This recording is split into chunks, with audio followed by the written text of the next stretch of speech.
Listo, empezamos, Carlos. Ahora que tú me digas, ¿listo?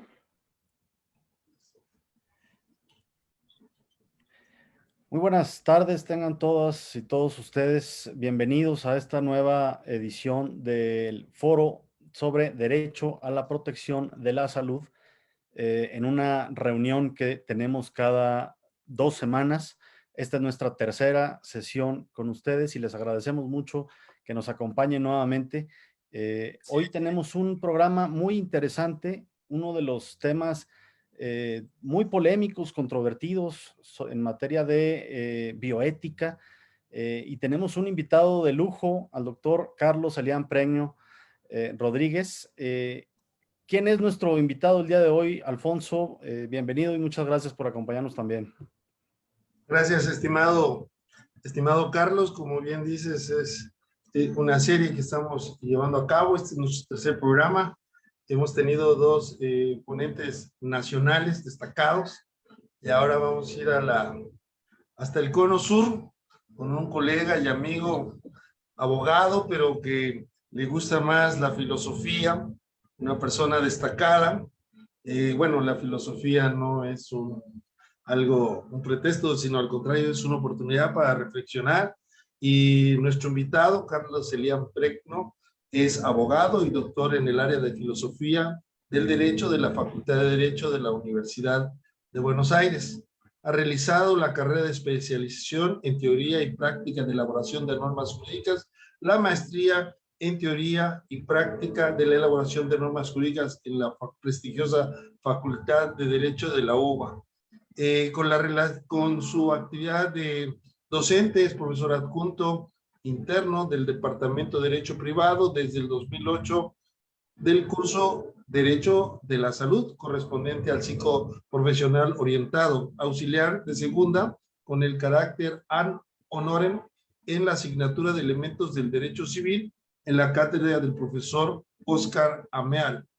A partir del 26 de mayo del 2005 es auxiliar de la primera con el carácter ad honorem en el Departamento de Filosofía del Derecho y de la asignatura de Teoría General y la Filosofía del Derecho. Actualmente es profesor adjunto de la materia del Seminario de Ética y Aspectos Legales en la carrera de Enfermería desde el año 2011 a la actualidad, y es profesor adjunto en materia de Salud y Derechos Humanos en la carrera de Enfermería desde el 2012 en la actualidad. Además es profesor en el programa de actualización en responsabilidad derivada de servicios de la salud, dictando en la Facultad de Derecho de la Universidad de Buenos Aires, profesor del programa actualización en bioética de la Facultad de Derecho de la Universidad de Buenos Aires, como también profesor titular de la modalidad intensiva del doctorado de la Facultad de Derecho de la misma Universidad de Buenos Aires en el curso de Derecho a la Salud. Pues es un invitado que realmente no podía dejar de asistir a este foro, mi estimado Carlos Reyes. Bienvenido, Carlos Elián Preño. Como siempre es un honor, es un placer tenerte aquí con nosotros en la patria del norte a la patria del sur. Bienvenido. Muchas gracias por la invitación y siempre es un placer encontrarse con el querido doctor Alfonso Jaime. Ya venimos repitiendo varias veces porque la gente pide bis, entonces volvemos. Y doctor Carlos, muchas gracias también, mi tocayo, gracias por esta oportunidad de poder intercambiar algunas ideas desde el frío Cono Sur a la cálida México. Un fuerte abrazo para todos. Muy bienvenido, Carlos Tocayo. Muchas gracias por acompañarnos. Y como les decía al principio, tenemos un programa que es de interés prácticamente no de especialistas en derecho, no de especialistas en la medicina. Es un tema que apasiona por lo complejo, por lo polémico, por lo novedoso que resulta. Y yo quisiera comenzar esta plática contigo, Carlos, preguntándote, me regreso a una frase que mencionaba la Declaración de Helsinki de 1964 de la Asociación Médica Mundial, que decía que no todo lo técnicamente posible es moralmente aceptable? Podríamos comenzar con esta frase. ¿Qué opinas? ¿Qué nos puedes empezar diciendo sobre el tema? Ciertamente, ¿no?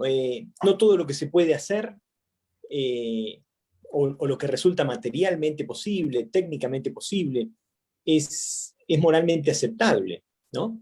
Y en realidad creo que da cuenta del desgarro moral. Estamos desgarrados moralmente porque sabemos que lo que hacemos, sabemos que aquello que estamos haciendo genera consecuencias.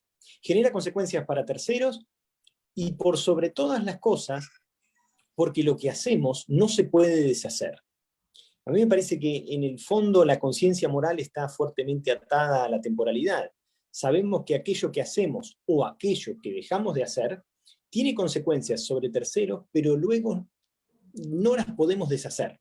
Y ese me parece que es el desgarro y la tensión a la cual uno se debate a diario y en todos los órdenes de la vida, no solamente cuando se dirimen cuestiones de salud. Pero yo le agregaría a la Declaración de Helsinki, así como no todo lo que técnicamente es viable, no todo lo que materialmente resulta posible es moralmente aceptable, es aceptable desde el punto de vista ético, sino que también hay que decir que lo que resulta científicamente inviable también es moralmente inaceptable, ¿no? Para introducir una idea muy cara para estas reflexiones, como sería la noción de futilidad, ¿no?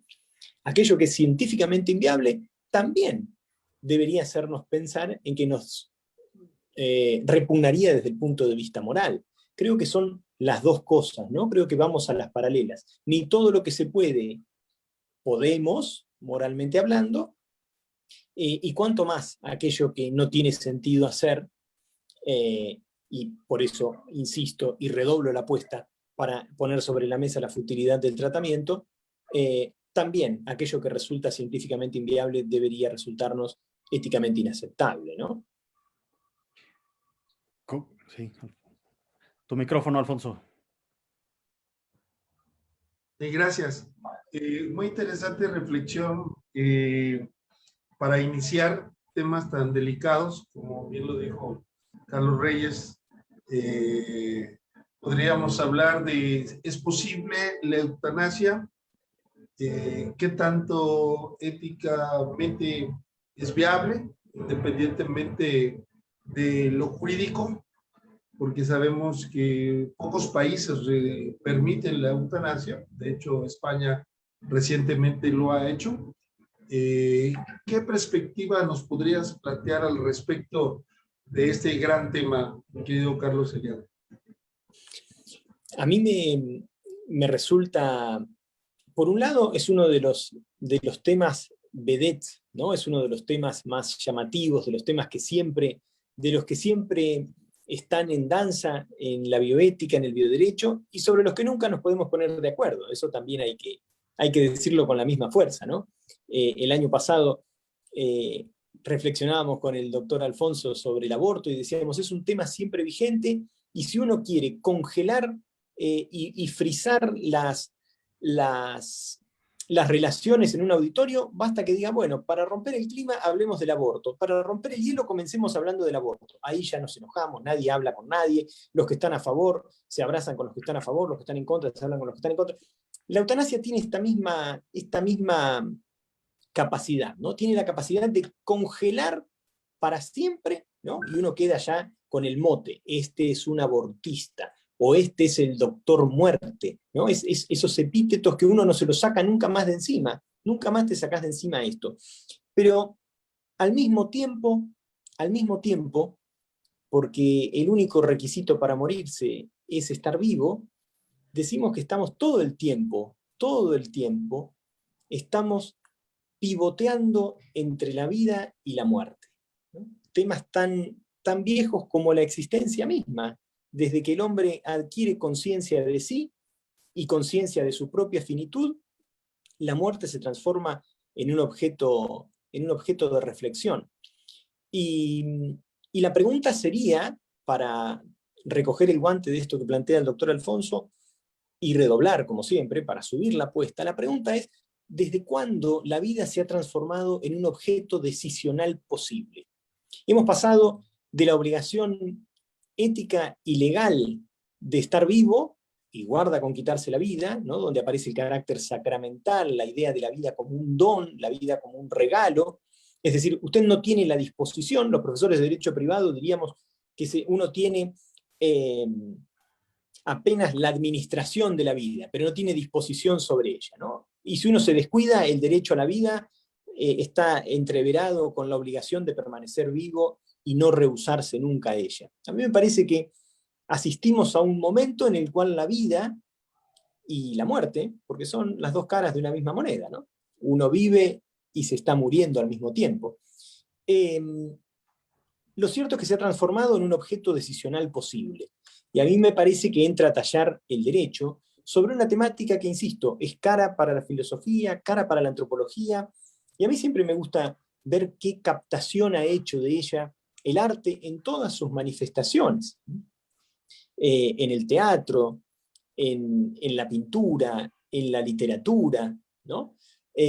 Por supuesto, en el pensamiento, si se quiere, en las ideas, ¿no? Y uno se va a un Horacio, y nunca nos morimos del todo. Cómo la muerte ha sido siempre objeto de reflexión, ¿no? Nunca nos morimos del todo. O Cicerón, la vida de los muertos está en la memoria de los vivos. Pareciera ser que los guionistas de Coco estuvieron un poco por allí también en Cicerón, ¿no? Esa película fantástica que yo pude ver con mis hijos y que aquí batió récords. Pareciera ser que esa idea de Cicerón, la vida de los muertos está en la memoria de los vivos, está en los guionistas de Cicerón, con un previo paso por nuestro Borges. Jorge Luis Borges le hizo decir a uno de sus personajes preferidos, habré muerto cuando muera el último de los que me recuerden, ¿no? Esa idea también presente en que nos morimos cuando nos olvidan, nos morimos con el olvido. Por eso es que nos podemos morir incluso estando vivos, y los profesores del derecho privado recordamos a la muerte civil. Pero lo cierto es que en el arte, insisto, en manifestaciones como el teatro, y basta pensar con La Casa de Bernarda Alba y Federico García Lorca, o en obras como las de Camus, en La Peste, ¿no? Cuando dice, si uno quiere saber cómo se vive en una sociedad, hay que saber cómo se enferma y cómo se muere en ella, ¿no? O Heidegger y Seres para la Muerte, o Bernardes, ¿no? Que lo que el árbol tiene de florido vive de lo que tiene sepultado, es decir, vive de lo que tiene podrido también. O aquella rima maravillosa, la rima 73 de Becker, ¿no? Dios mío, qué fríos y solos se quedan los muertos. Es decir, a mí me parece que la muerte ha sido objeto de reflexión para la filosofía, pero al mismo tiempo, y como siempre suele suceder cuando nos quedamos sin palabras y cuando la razón no alcanza para comprender y cuando resultan categorías inconmensurables, cuando no se puede comparar lo que significa para mí la vida o la muerte y cada uno le adjudica un sentido particular, el arte viene a nuestro alcance también. Y al derecho le toca, con un sentido pragmático, decir, bueno, es ahora un objeto decisional posible. Señores, ustedes ahora pueden marcar, pueden ponerle fin, pueden decidir hasta cuándo. Y claro que eso nos obliga a diseñar instrumentos, porque aquí hay un montón de problemáticas hacia el interior del propio derecho que merecen ser tratadas. La recepción de la vida y de la muerte que se hace en el derecho penal, la recepción de la vida y de la muerte que se hace en el derecho civil, y con las consecuencias que tienen los actores, ¿verdad? La responsabilidad de los equipos de salud, y hasta qué punto yo, como agente moral, yo mismo no puedo decidir acerca de la propia vida y los límites de ella, ¿no? Muy, muy interesante, la verdad es que toda esta referencia que haces justamente es lo que le dota de mucho atractivo a todo el tema, y precisamente como decías, si es paradójico que no tenemos, o el debate constante, no solamente filosófico, sino científico incluso, de no saber cuándo comienza la vida para efectos del debate del aborto, como tampoco se sabe exactamente cuándo termina, si cuando una persona está en estado vegetativo, ya se puede decir que no está viva. En fin, hay una frontera muy delgada entre la vida y la muerte. Y con esto, pues es que precisamente por ello no se puede resolver una pregunta y no pretendemos resolverla en este foro, sino seguir justamente debatiendo, que me parece lo interesante de ello. Es muy interesante, precisamente hablando ya de eutanasia, el hecho de justamente en manos de quién está la decisión. Preguntas como, ¿quién decide cuando una vida debe o no merece ser vivida ya? ¿Quién en su momento puede o cómo debe de constituirse ese consentimiento informado? En fin, son varias preguntas que están en el entorno y yo hablo desde mi desconocimiento profundo del tema y precisamente por ello te traslado a ti la pregunta de en dónde estamos, cuáles son aquellos temas que estamos ahorita ya entre lo definido y lo definible para seguir construyendo sobre el debate de la eutanasia. A mí me parece que está todo por hacerse, ¿no? Parece mentira, pero que con un clásico como este tenemos precisamente estas dificultades para sincronizar el lenguaje. Esto que planteabas, Carlos, me parece sumamente interesante, porque el lenguaje bioético, en última instancia, o desde la bioética, se necesita una suerte de simetría donde podamos, desde las distintas disciplinas, formular aportes. Y aquí hay algo que es clave. La vida como proceso y la muerte como proceso, desde el derecho, no tenemos herramientas para pensar la idea de proceso. Supongo que aquí debe haber muchos abogados, o diría que casi la mayoría deben ser abogados. Pero todo es buena gente, digamos que la naturaleza de la vida y la naturaleza de la muerte es la naturaleza de un proceso. Por lo tanto, el inicio y el final de ese proceso, que ciertamente en algún momento se produce, esto que lúcidamente apunta Carlos. Bueno, ¿cuándo comienza la vida para empezar a intentar ponernos de acuerdo acerca de la interrupción del embarazo, la no interrupción del embarazo, la muerte? A ver, ¿cuándo se produce la muerte? Y no cabe duda la naturaleza procesal que tiene la muerte. Sin embargo, los abogados, ¿no? Quizá perseguidos por dirimir con exactitud la vocación hereditaria, tenemos la necesidad, la urgencia, la premura de ubicar en tiempo y espacio con exactitud la muerte. Por eso la muerte ocurrió a las 9:31. Y uno dice, bueno, 9:30, en la Argentina, que no somos muy puntuales, que no nos caracterizamos por ser puntuales, podemos decir, bueno, las 9:30, más o menos 9:30. No, tiene que ser la hora exacta, precisamente para despejar los fenómenos de la conmorencia, que ya desde el derecho romano en adelante nos preocupaba. ¿Quién se murió primero? Porque hay que resolver la herencia. No es una cuestión menor. Las 9:31 no es lo mismo que las 9:29. Hay que resolver la herencia. ¿Quién acude a la herencia? Entonces, pensamos así. Pensamos a la vida y a la muerte y la tenemos que encuadrar justo, hay que encastrarla justo en un eje cartesiano, tiempo y espacio, y hay que decir, ocurrió el 21 de abril de 2021 a las 18:15. Ocurrió con exactitud. A mí me parece que esa es una primera aproximación en la cual tenemos que limar el lenguaje para aproximarnos, porque no contentos con eso, empezamos a dictar normas, empezamos a dictar leyes que se hacen cargo de la última voluntad. Ese es un gravísimo problema. A ver, ¿cuándo es la última voluntad? ¿Cuándo sucede? ¿Cuándo ocurre? ¿Cuál es la última voluntad de una persona? ¿Cuándo sucede? ¿Cuál es esto de garantizarle el derecho a la última voluntad? Y allí en el chat estaban diciendo que efectivamente en México hay una ley de protección. Sí, claro, en el DF, en Aguascalientes y en Michoacán, si no me equivoco, son los 3 estados de la federación donde hay una ley que protege los derechos de los pacientes a expresar una última voluntad y se le garantiza el cumplimiento a esa última voluntad. Entonces, recogiendo el guante de esto que dice Carlos, el problema del consentimiento es importante y yo diría que es central, porque no es lo mismo contar con el consentimiento del paciente que no tenerlo. Yo diría que para un liberal clásico, como es mi caso, si hay una voluntad expresa de un paciente, si hay una voluntad explícita, aunque haya sido otorgada de manera diferida, aunque haya sido otorgada con antelación, y ahí aparece el fenómeno de las directivas anticipadas. Es decir, yo en este momento, que no estoy afectado de una dolencia incurable o no estoy en el tramo final de una dolencia, o al menos no lo sé, podría llegar a exteriorizar una voluntad para cuando llegue ese momento, para cuando llegue mi momento final, proveer en el sentido en el que quiero que se disponga conmigo.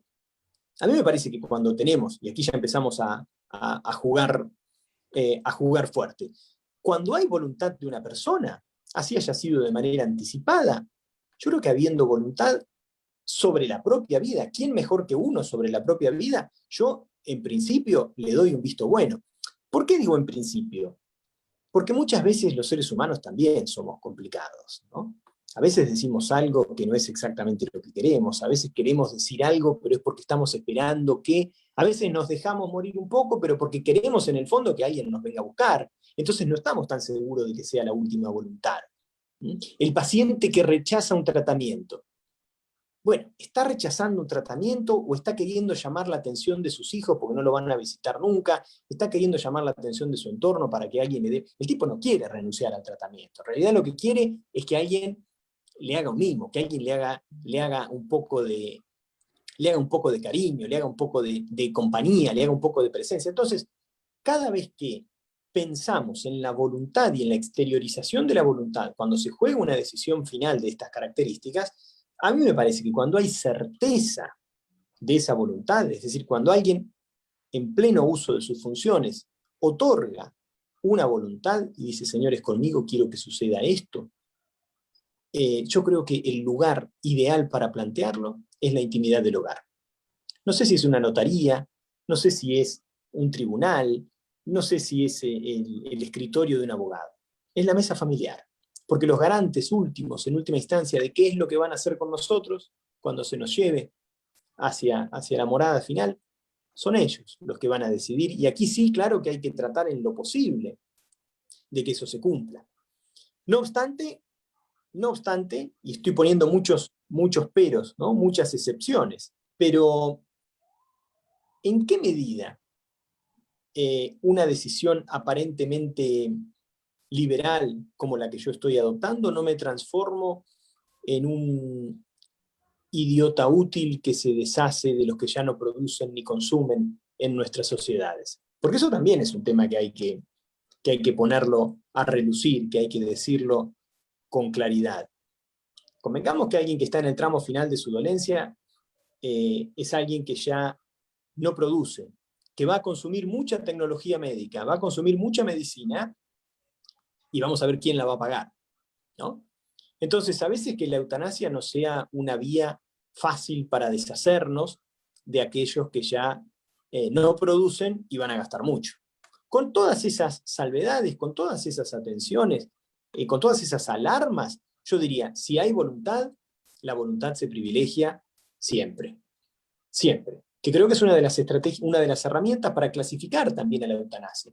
Voluntaria o involuntaria. El problema, y menudo problema tenemos, es cuando no sabemos qué quiere el paciente o qué hubiese querido el paciente. Cuando no tenemos una referencia. A veces la familia puede tenerla, pero cuando le toca tomar esa decisión al equipo de salud, cuando le toca decidir sobre un moribundo al que no conocen, al que no vieron nunca, al que no saben quién es, ni a qué vino, ni cómo vivió.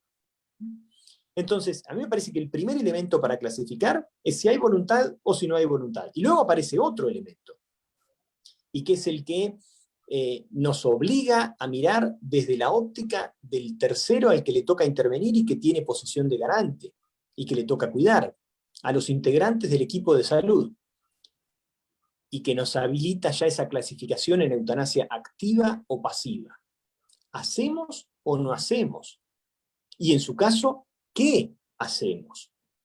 ¿Y hacemos con la venia del paciente, es decir, con su voluntad, o hacemos sin su voluntad? No cabe ninguna duda, repito, que la eutanasia involuntaria es el fenómeno en el cual hay que ser extremadamente prudente.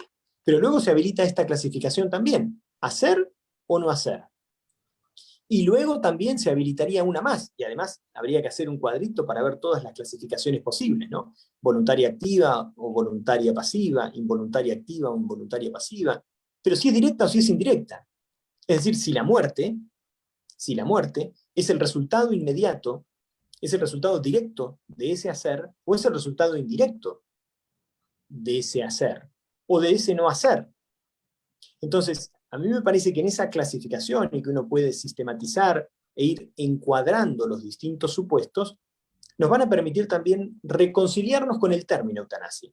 Algo que se me olvidó decir al principio, pero la palabra eutanasia, que tiene mala prensa entre nosotros, ¿no? Cuando uno habla de eutanasia aparece esta idea del doctor muerte, está el doctor muerte aquí, el que va a terminar la vida, y ciertamente, probablemente ustedes en México tienen una influencia cultural que los hace relacionarse de una manera más cordial, más amigable con la muerte. A mí me tocó estar en vísperas de un Día de Muertos en el DF y yo quedé fascinado, quedé impactado de ver cómo se relacionan con la muerte en términos mucho más, entre comillas le pongo, cordiales y más amigables. Nosotros tenemos esta idea de que la muerte es un esqueleto que se traga a los seres queridos, ¿no? Que viene a buscar un ser querido, viene con una hoz y se lo lleva. Una cosa tremenda. ¿A quién le puede agradar? ¿A quién le puede simpatizar pensar a la muerte en esos términos? Entonces hemos tomado la decisión de expulsarla del ciclo vital. La muerte está expulsada del ciclo vital. La muerte llega cuando se fue la vida. O sea, no tiene nada que ver con la vida, nosotros no nos morimos nunca, siempre se mueren otros, eso no tiene nada que ver con nosotros. Y sin embargo, el origen de la palabra es la buena muerte.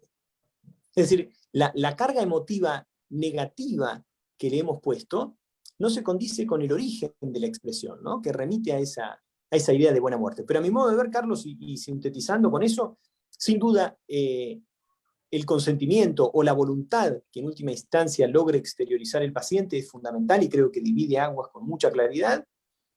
Y luego es necesario, a partir de allí, tallar con mucha claridad cuál es el rol del tercero, qué está habilitado a hacer y qué no está habilitado a hacer, qué puede y qué no puede, y hay que entrar a cortar las acciones que se pueden desplegar con la venia o sin la venia de ese paciente, ¿no? Por eso es que los instrumentos legales que en última instancia se sancionan, se emiten, son fundamentales, sobre todo por la claridad para el equipo de salud, ¿no? Muy bien, muy interesante. Patricio Consentino, saludos desde Chapú, Argentina, gran propuesta e invitado. Javier Cortázar, también desde la Ciudad de México, nos saluda Deina, Isel, María, bueno, y algunos más.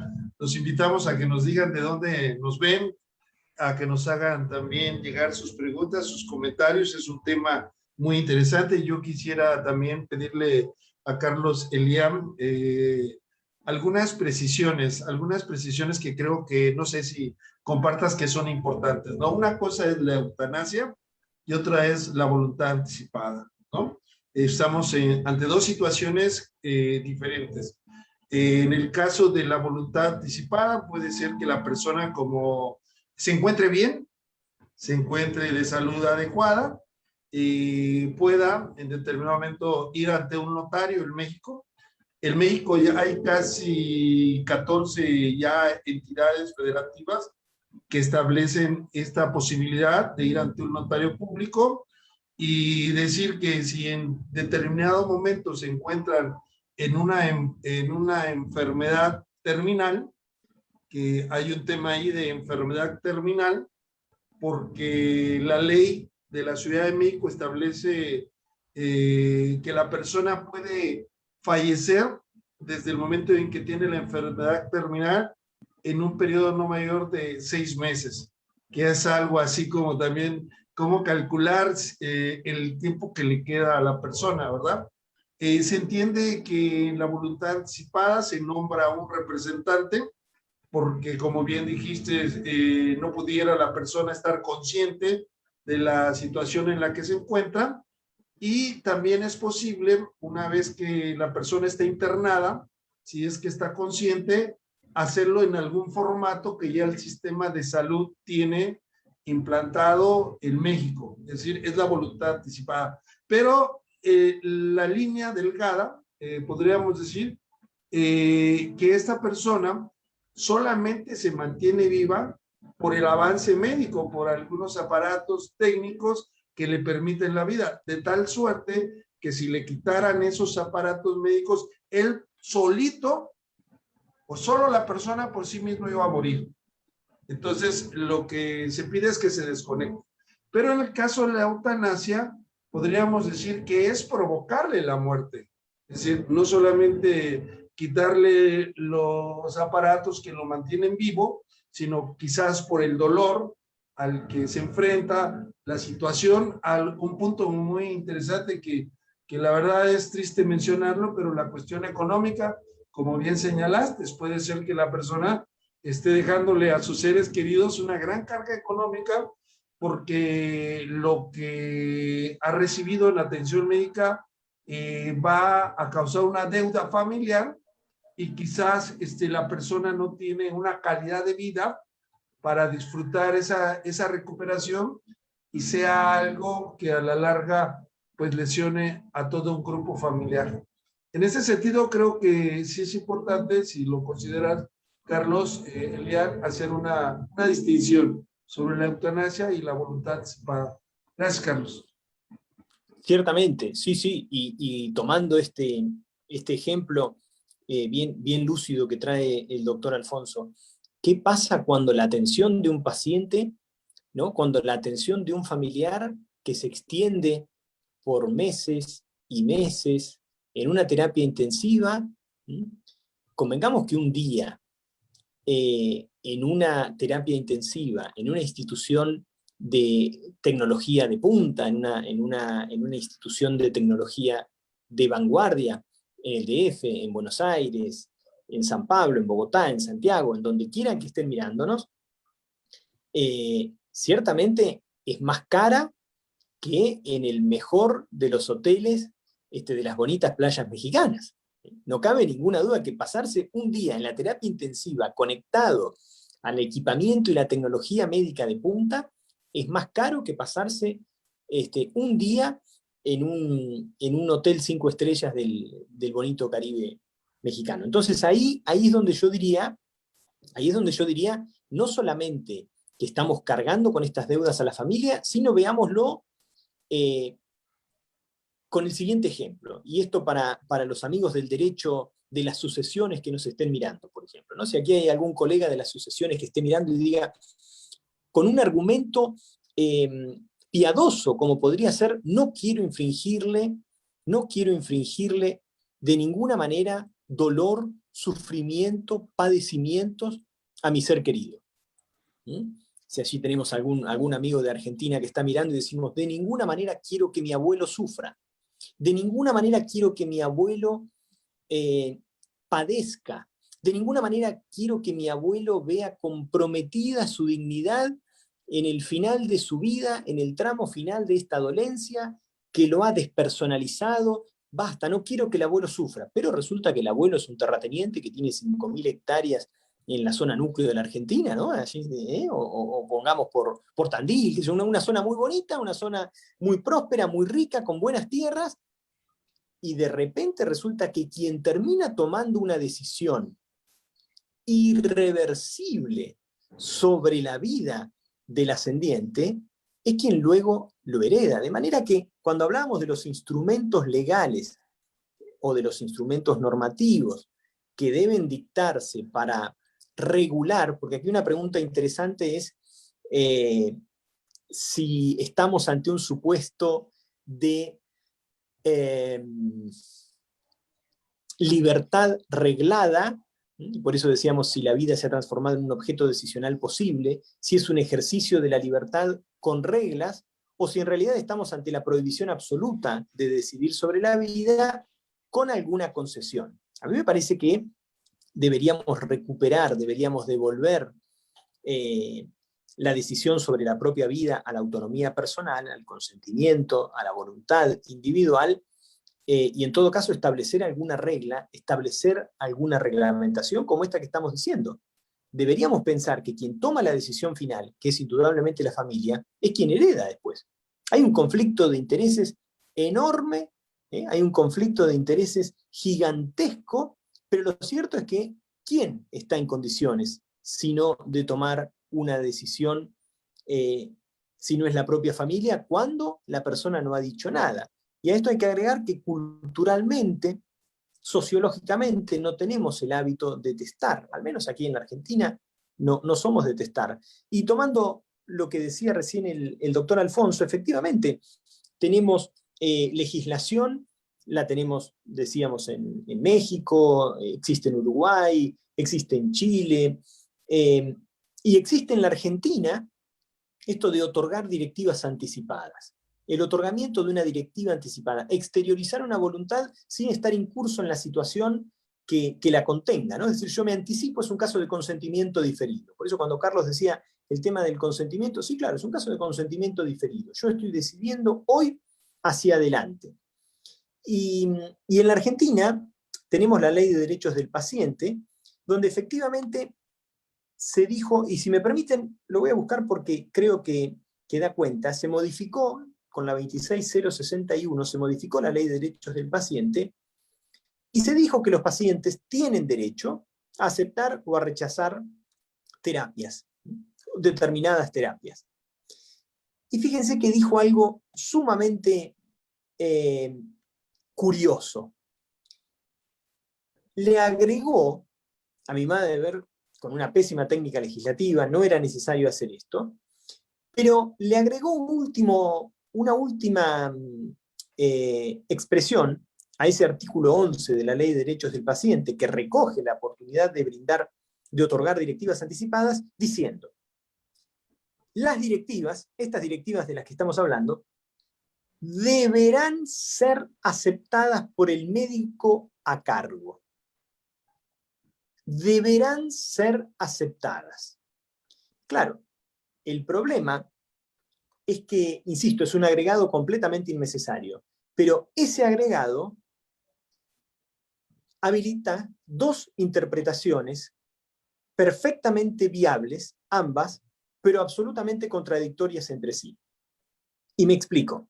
Si el legislador lo que quiso decir al agregar que las directivas anticipadas deberán ser aceptadas por el médico tratante son una imposición para el médico tratante, es decir, ese deberán ser aceptadas va dirigida al médico tratante y le estamos diciendo: doctor, usted debe aceptar la directiva anticipada del paciente, o, por el contrario, lo que quiso significar el legislador con eso es si la directiva anticipada deberá ser aceptada por el médico tratante como un requisito de validez de la propia directiva anticipada para luego tornarla operativa. Yo me acuerdo que cuando salió la ley, estoy hablando ya hace unos cuantos años atrás, 10,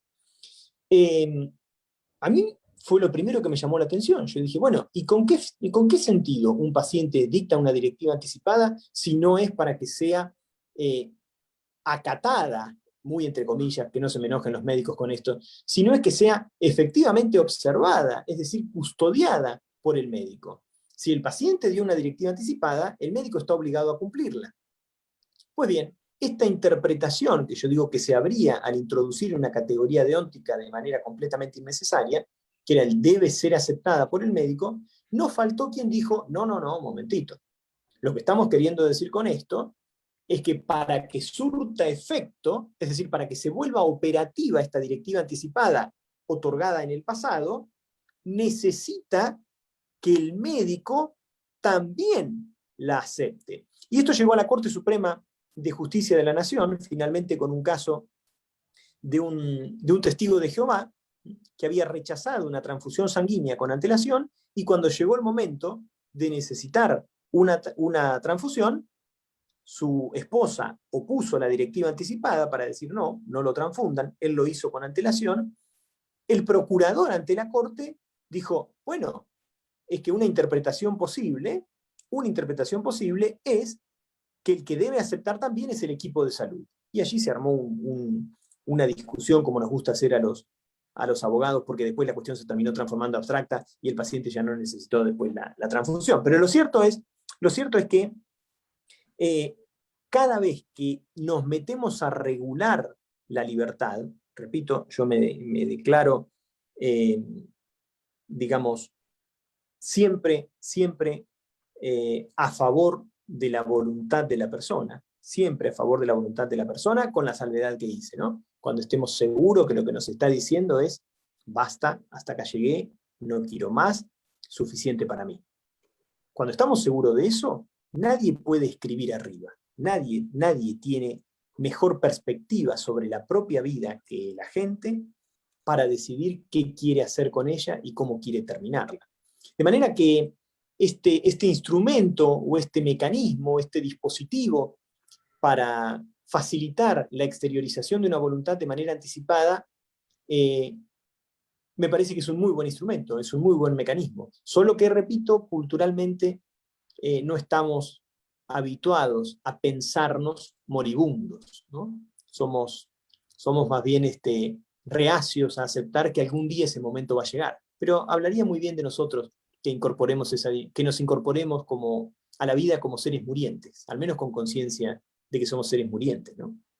Es un tema de verdad interesantísimo y entre más argumentas sobre el tema, más dudas me surgen a mí sobre el mismo. Como es natural y como no solamente a mí, sino a todos los que escuchamos estos temas, nos vuelve ese tema danzante que tú decías, que se vuelve dinámico dentro de nosotros. En algún momento, bueno, yo quisiera que tocaras un tema que a mí, que en parte ya lo has mencionado, que tiene que ver con la dignidad. Y en alguna ocasión, no me acuerdo si era a Juan José Arreola, aquí le preguntaban, oiga, ¿y usted le tiene miedo a la muerte? Y él decía, no, yo le tengo miedo al dolor, que es lo que sí conozco. Y entonces, qué tanto es importante como un aspecto de la voluntad, el hecho de decir, yo no tengo una vida digna, yo tengo una vida de dolor, yo tengo una vida permanente, yo tengo que decidir sobre esto. Pero desafortunadamente, con esto que tú mencionabas al final, eh, se envuelve otro aspecto importante, porque cuando tú dices, es la voluntad de quien quiere morir, sí, pero cuando tú externas tu voluntad y la ley te pide que el médico tratante se pronuncie, es porque necesitas que para que tu voluntad se haga efectiva, necesitas la ayuda de otro. Y ese otro puede no estar convencido de cortar la vida de esa persona, por más que tenga la voluntad de hacerlo. Si a mí me pide un familiar mío, mi padre me dice, quiero que me desconectes, quiero que me... Yo no estoy convencido, yo soy de los que cree que debería de permanecer vivo, y sin embargo, pues ya estoy trastocando yo temas de dignidad de su propia vida. No sé si me explico, y quizás sobre esto me Total, gustaría sí. que comentaras algo. Sí, es que absolutamente. Yo soy, cada vez que Carlos ibas hablando, yo me iba identificando con lo que ibas diciendo. Yo soy de los que quieren que no lo dejen morir nunca. Yo no me quiero morir nunca. Yo quiero no sé, si me dicen, bueno, mire, lo único que tiene acá es la cabeza, la vamos a poner acá arriba de la mesa. Sí, yo quiero estar vivo. Pero lo digo ahora, ¿no? Y tal vez haya que aceptar la idea que a lo mejor la gente se cansa de vivir también. Tal vez haya que aceptar la idea de que uno se canse de vivir. Solo que tenemos también este tipo de el cansancio, la pérdida del instinto vital, tenemos una aproximación moral y psicológica que muchas veces es, digamos, negativa, digámoslo de la manera más pulcra que se puede. Tradicionalmente, la psicología tradicional nos había enseñado que la pérdida del instinto vital era una cuestión patológica, esta cosa patológica del suicidio, el suicidio como algo patológico. O que necesariamente toda persona que le pone fin a su vida es porque sus estructuras internas se derrumbaron o estaban tan desvencijadas, tan derrumbadas, que no pudo contener más la vida. Yo digo, bueno, concedamos que el suicidio tenga esa característica en la gran mayoría de los casos. o muchas veces responda a eso. Pero muchas veces el suicidio es también un mensaje contundente de alguien que quiere decir, no, así no, va a ser así. Nosotros tenemos un caso en la Argentina de un hombre muy caro para el sentimiento de los argentinos, un cardiólogo, el doctor René Favaloro. René Favaloro, que fue el creador del bypass, un cardiólogo muy querido por todos los argentinos, que en una ironía del destino, en una ironía de la vida, le puso fin a su vida con un disparo en el corazón. Él se suicidó con un disparo en su corazón. Y claro, y deja una carta explicando los motivos de esa decisión. Y a mí, confieso, que me hizo repensar la idea del suicidio. No necesariamente toda persona que se suicida es porque ya no le encuentra el sentido a la vida, sino a esa vida y quiere imprimir una modificación. Salvando debidamente las distancias, aquellas personas que deciden morir por una causa, claro, a veces no se suicidan, pero ciertamente no hacen nada para evitarlo. El mismísimo Jesús de Nazaret, ¿no? No vayas a Jerusalén, no vayas a Jerusalén, no vayas a Jerusalén. ¿A dónde va el tipo? A Jerusalén. O, no sé, Martin Luther King. Personas que entregaron una vida, entregaron su propia vida por una causa. A mí no me parece que haya allí una pérdida del instinto vital. De manera que esa aproximación psicológica negativa, una aproximación moral negativa y una aproximación religiosa también negativa, ¿no? A veces cuando uno recorre algún cementerio y puede ver esas tumbas rodeadas de cadenas, ¿no? O cuando antiguamente se privaba de rituales fúnebres, el culto católico concretamente privaba de rituales fúnebres al suicida. A mí me parece que hay allí un dato que no me parece menor y que tiene que ver con la imposición de modelos de virtud para vivir y para morir. A mí me parece que el Estado, los estados, el Estado mexicano, el Estado argentino, desde el lugar del que nos estén mirando, no hay legitimidad para que el Estado imponga un modelo de virtud a la hora de vivir y a la hora de morir, que en última instancia es el último acto que nos toca en este plano, ¿no? Cuando morimos es el último acto que nos toca ejecutar, que nos toca representar en este plano. Y no creo que sea legítimo imponer un modelo de virtud, precisamente porque entronca con esta idea, Carlos, que vos colocás, que es la idea de dignidad. Ciertamente una idea hueca, ¿no? Una idea vacía, y que uno le puede poner adentro lo que quiera. La palabra dignidad la utilizaban al mismo tiempo Fidel Castro y Juan Pablo II, y probablemente querían decir cosas diferentes, ¿no? La usaban Osama Bin Laden y la usaba Obama, ¿no? Al mismo tiempo utilizaban la misma expresión. Saddam Hussein y Bush. Todo el mundo utilizaba la palabra dignidad y probablemente para excitar ideas distintas en sus interlocutores.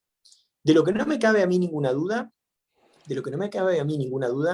es que esa idea de dignidad entendida como la capacidad de asumir la responsabilidad por los propios actos. Yo, si tuviera que dar una idea de dignidad, es precisamente aquella que soporta la idea de que me hago cargo de lo que hago o de lo que dejo de hacer. Para mí la dignidad tiene que ver más con eso.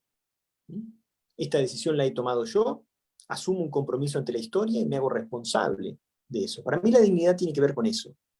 Y en ese sentido, creo que va de la mano con esto que decía antes, ¿no? Yo no creo que sea legítimo que un Estado imponga un modelo de virtud para vivir o imponga un modelo de virtud a la hora de morir, ¿no? Muy bien, muy bien. Y esto nos lleva a muchos temas que se correlacionan, ¿verdad? Ángel Falconi desde Ecuador, saludos, excelente ponencia de Lian Prego, un amigo de la infancia, Alejandro Viramontes Madrid, nos habla de un tema que realmente creo que será un tema que tendremos que tratar en el foro. Dice, ¿qué papel juegan los seguros de salud en la situación de enfermedad de un terminal de un paciente? Es todo un tema, ¿verdad? Edith King, saludos. Jorge Martínez Velasco, saludos. También nos están viendo en Sonora, México, en la Ciudad de México también. Nos están viendo en Guerrero, nos están viendo en Yucatán, en Quintana Roo. Saludos desde Bolivia a los panelistas. Entonces, tenemos un público diverso y la verdad ha sido el programa muy rápido se ha ido.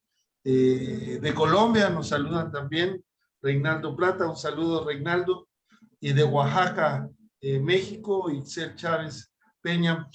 Ahorita que habías, que participaste con esta, sí, en esta respuesta a Carlos Reyes, a mí se me han dejado algunos temas que creo que nada más a manera de una reflexión. Por ejemplo, no hemos tocado el tema, independientemente de lo que nos decía Madrid, de los seguros de vida, qué papel juegan en las enfermedades terminales.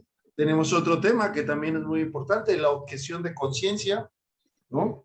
Que es un tema que has estado realmente tocando. Ahora, el problema de las palabras son las imprecisiones, ¿no? Y las imprecisiones que realmente no hay una palabra que sea justa a una descripción en la que todos compaginemos. De hecho, una de las cuestiones, yo recuerdo en la preparatoria, nos preguntaba el maestro en el laboratorio de biología, ¿qué es la vida? ¿No? Y entonces nos tenía ahí divagando a todos, divagando. Y entonces nos dijo en esa ocasión, que no se me olvida, en un congreso donde se reunieron los científicos más grandes, llegaron a la conclusión que la vida procede de la vida. Eso es la vida. Solo lo que tiene vida puede dar vida. Entonces, y la muerte, pues procede de la vida, ¿verdad? Pero de una u otra manera son cuestiones que podríamos decir pueden ser muy, muy subjetivas. Por ejemplo, en materia penal, la diferencia entre un infanticidio, yo recuerdo que decía que si lo mataban antes de 72 horas era infanticidio, si no, si estaba dentro del vientre materno era aborto, etcétera, etcétera. A veces también necesitamos precisar, como bien mencionabas, el tiempo de la privación de la vida. Y otra de las cuestiones también muy importantes es que todo mundo cambiamos constantemente. Lo que piensa hoy Carlos Reyes, lo que piensa Carlos Eliani, lo que pienso yo, mañana puede ser completamente diferente. Porque la vida es así. No somos un retrato, sino somos seres vivos y eso también habría que reflexionar. O quizás ahora, con las cuestiones tecnológicas, pues tenemos, y el contexto, tenemos una forma de pensar que tendrá que evolucionar en su momento. Y algo también muy importante que me impacta también lo que hablabas, Carlos, sobre el suicidio. El suicidio yo creo que es un acto de valor más que de cobardía. Y había que respetar esas decisiones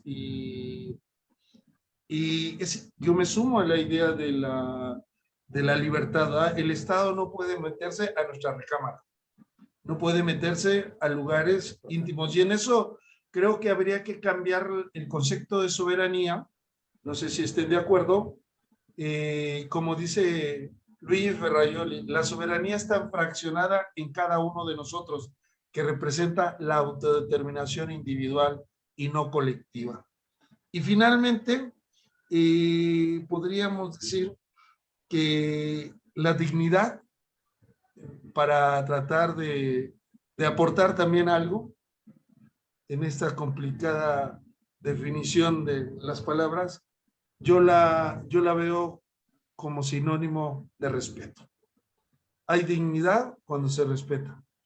Cuando uno mismo se respeta y cuando respeta a los demás. Carlos Reyes, ¿cómo ves toda esta información que hemos estado manejando? Que ya estamos casi a unos minutos y ha sido muy rápido este programa, ¿no, Carlos Reyes? Es precisamente lo que me molesta. Generalmente que nos reunimos, tenemos un tema muy interesante, termina el tiempo y nos quedan más preguntas que respuestas.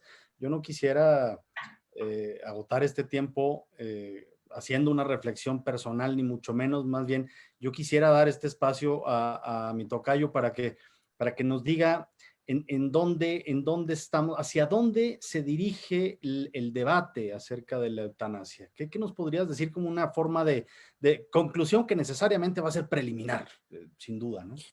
Sí, creo que sería una muy buena invitación para seguir debatiendo, pero volvería al principio, donde desde cuándo o cuándo fue el momento en el que la vida se transformó en un objeto decisional posible, ¿no? Y eso sí que es un fenómeno relativamente reciente. Es un fenómeno relativamente reciente. Esta custodia de la vida, este valor sacramental de la vida humana, que no tengo ninguna duda que tiene ese valor cuando se trata de la vida de un tercero. Pero tal vez lo que estamos empezando a advertir que hay un viraje es en, bueno, mire, cuando se trata de la mía, déjeme que yo le diga, en todo caso, ¿no? Como para recuperar la idea de la vida como derecho y no como la obligación de vivir, ¿no? Yo no estoy obligado a vivir, no estoy obligado, de eso no cabe ninguna duda. El tema es que las consecuencias que tiene decir no estoy obligado a vivir nos lleva a esta discusión acerca de si se trata de una libertad regulada o una prohibición con concesiones. Yo creo que hay que recuperar esta idea, ¿no? Que se trata de un ejercicio de la libertad en el que necesitamos algunas reglas, ¿no? Porque como bien decías, Carlos, en la intervención anterior, yo con mi vida puedo hacer lo que quiera, yo en principio siempre digo que sí, siempre digo, cada cual con su vida hace lo que quiere. El tema es cuando yo tengo que obligar a otro a que lo haga, ¿no? Oiga, venga usted y máteme, oiga, venga usted y... Ahí es donde aparece, ¿no? Y esto que decía Alfonso recién, la objeción de conciencia, pero en suma, a mi modo de ver, y creo que es la invitación para seguir debatiendo en esto, es hacer consciente, ¿no? O de repente se ha montado en la cultura jurídica y moral de nuestro tiempo la posibilidad, la opción, la alternativa de hacer de la vida un objeto decisional. Hacer de la vida un objeto decisional. Y esa me parece que debería ser al menos una vía de acceso a la problemática para luego dirimir la letra chica, para luego ir regulando lo pequeñito, pero como principio yo diría, la vida es un objeto decisional posible. Magnífico. Perfecto. Tenemos un saludo desde Bogotá, Colombia. En mi país, desde la sentencia constitucional C-293 de 1997, mediante el cual se despenaliza el homicidio por piedad, no se ha podido concretar una ley que regule la eutanasia. ¿Qué cree el brillante doctor Pecno que pueda ser la talanquera o el obstáculo para ello? A que yo sé quién dijo eso. A que yo sé quién dijo eso. Pero, y le mando un beso. Sí, ciertamente Colombia es uno de los países que en la región tiene regulada la eutanasia, pero en una sentencia constitucional. Como bien señala la doctora, en una sentencia constitucional del año 97, y que de hecho se le puso al Estado la obligación de dictar una ley que todavía no ha podido dictar. El Parlamento colombiano todavía no ha podido establecer una ley que regule. Por eso es que la situación es bastante complicada en Colombia en esto, porque existe una sentencia de la Corte Constitucional contundente, y yo diría de aquella hermosa Corte Constitucional, donde se estableció la inconstitucionalidad de penalizar el homicidio por piedad. Sin embargo, todavía no se han podido dar una ley. A mi modo de ver es porque todavía hay alguna resistencia, probablemente por una vieja impronta psicológica, por una falsa comprensión moral, por una opresiva comprensión religiosa, y cuando hablo de Colombia, esto perfectamente mismo lo podría decir de Argentina también, lo podría decir de Chile, lo podría decir de Paraguay, lo podría decir de muchos países de la región, donde todavía no se ha podido habilitar esta idea de que la vida es un objeto decisional posible porque el Estado no está legitimado para imponer ningún modelo de virtud. Y las cosmovisiones, que resultan ser fundacionales para la vida en sociedad y que de alguna manera nos permiten comprender la totalidad, como es la vida o como es la muerte, es indispensable habilitar esta dosis de respeto que decía Alfonso Jaime, ¿no? Esta necesidad de habilitar una dosis mínima de respeto o de esta autodeterminación, en palabras de Ferraioli, ¿no? Que son un débito del Estado para con los ciudadanos. Pero sin duda yo creo que esa imposibilidad de Colombia, que se frustró de vuelta ahora, se volvió a frustrar la posibilidad de sacar una ley, y al mismo tiempo hay avances y retrocesos, ¿no? Porque también fue el primer país de la región que se animó a regular la eutanasia en niños, lo cual sería un tema para otro programa, porque el tiempo en televisión es tirano, dicen, ¿no? Pero ciertamente la eutanasia en personas menores de edad, ¿no? Un tema en el que hemos estado circundando en este espacio, la voluntad y el perfeccionamiento de la voluntad. Claro, no, es persona menor de edad, sí, pero se muere, igual que las personas mayores de edad. Entonces, ¿será que no tiene derecho a decidir sobre su propia vida? No para ponerle fin, pero para al menos decir cómo quiere morir. ¿O será que hay que tener una edad determinada para morirse? La verdad es que allí donde la naturaleza no ha establecido esa distinción, creo que no deberíamos establecerla nosotros tampoco. Yo quisiera pedirte, Carlos, que nos des la oportunidad de tener una segunda parte de este programa. Coincido con lo que dice María de los Ángeles Mares, necesitamos más tiempo, son temas muy interesantes a seguir desarrollando. Y efectivamente, es que si esto no se ha podido desarrollar en años, no se ha podido resolver en años, no lo vamos a resolver aquí, pero es que discutirlo nos ayuda a pensar en lo que podría llegar a ser un escenario posible de nuestras vidas, de nuestro final de nuestra vida, ¿no? Y yo sí quisiera que continuáramos. Para nosotros en el SECOCICE en la UNACH y para la Red Académica Latinoamericana en Ciencias de la Salud, es importantísimo seguir trabajando en estos temas y queremos comprometerte aquí a que tengamos un segundo programa sobre estos mismos temas, Carlos, por favor.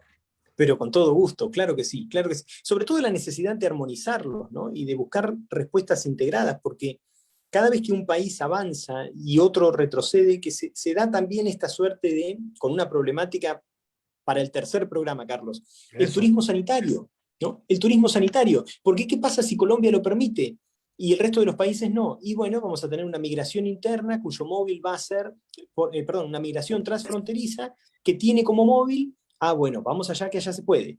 Vamos allá que allá se puede. Esta cosa de ir picando país por país, es necesario que trabemos algún consenso que nos permita tomar soluciones, entre comillas, armonizadas.